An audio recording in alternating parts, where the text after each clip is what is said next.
Ma'am பார்த்தீங்கன்னாக்கா, ஒரு வருஷத்துக்கு முன்னாடி நம்மகிட்ட ஹேர் எக்ஸ்டென்ஷன் ஃபிக்ஸ் பண்ணணும்னு சொல்லி வந்திருந்தாங்க. அப்போ அவங்க ஒரு விஷயம் சொன்னாங்க. ஆக்சுவலி அது என்னன்னு பார்த்தீங்கன்னாக்கா, அவங்களோட ஹேரோட லென்த் அண்ட் வால்யூம் பார்த்து அவங்க ஹஸ்பண்டே கல்யாணமே பண்ணிக்கிட்டாங்களாம்மா. ஆனா இன்னொரு விஷயம் சொன்னாங்க. அந்த விஷயம் கேள்விப்பட்டு ரொம்ப கஷ்டமா போயிடுச்சு. அது என்னன்னு பார்த்தீங்கன்னாக்கா, அ அப்போ அவங்க ஹஸ்பண்ட் இறந்து ஒரு 6 மந்த்ஸ் ஆயிருந்தது. அதனால அவங்க வந்து அந்த கவலையிலேயே அவங்களோட ஹேரோட லென்த், வால்யூம் எல்லாமே கம்மி ஆயிடுச்சு அப்படின்னு சொல்லி ரொம்ப ஃபீல் பண்ணாங்க. எக்ஸ்டென்ஷன்ஸை பத்தி கேள்விப்பட்ட உடனே நம்மளோட வீடியோ பார்த்த உடனே நிறைய ஹேர் வேணும், அவங்க ஹஸ்பண்ட் ஆசைப்பட்ட அந்த ஹேரை திருப்பியும் ரீகெயின் பண்ணணும்னு சொல்லிட்டு நம்ம கிட்ட வந்து எக்ஸ்டென்ஷன்ஸ் வச்சுக்கிட்டாங்க. ரொம்ப ஹாப்பியா ஃபீல் பண்ணாங்க. ஹஸ்பண்டே வந்து கூடயே இருக்கிற மாதிரி அவ்வளோ சந்தோஷமா இருக்கு அப்படின்னு சொல்லி ஃபீல் பண்ணாங்க. இப்போ அதோட அதிகமா டென்சிட்டி லென்த் வேணும்னு சொல்லி இந்த டைம் வந்து தேர்ட் டைம் வந்து ஃபிக்ஸ் பண்ணும்போது பண்ணிக்கிட்டாங்க. ஸோ அவங்க வந்து ரொம்ப ஹாப்பியா ஃபீல் பண்ணாங்க.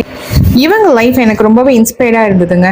ஸோ இந்த மாதிரி உங்களுக்கும் ஹேர் எக்ஸ்டென்ஷன்ஸ் வைக்கணும்னு ஆசைப்பட்டீங்கன்னாக்கா, அதுவும் அஃபோர்டபுள் பிரைஸ்ல வைக்கணும்னு ஆசைப்பட்டீங்கன்னா உடனே பீன் ஸ்கின் கேரை காண்டாக்ட் பண்ணுங்க.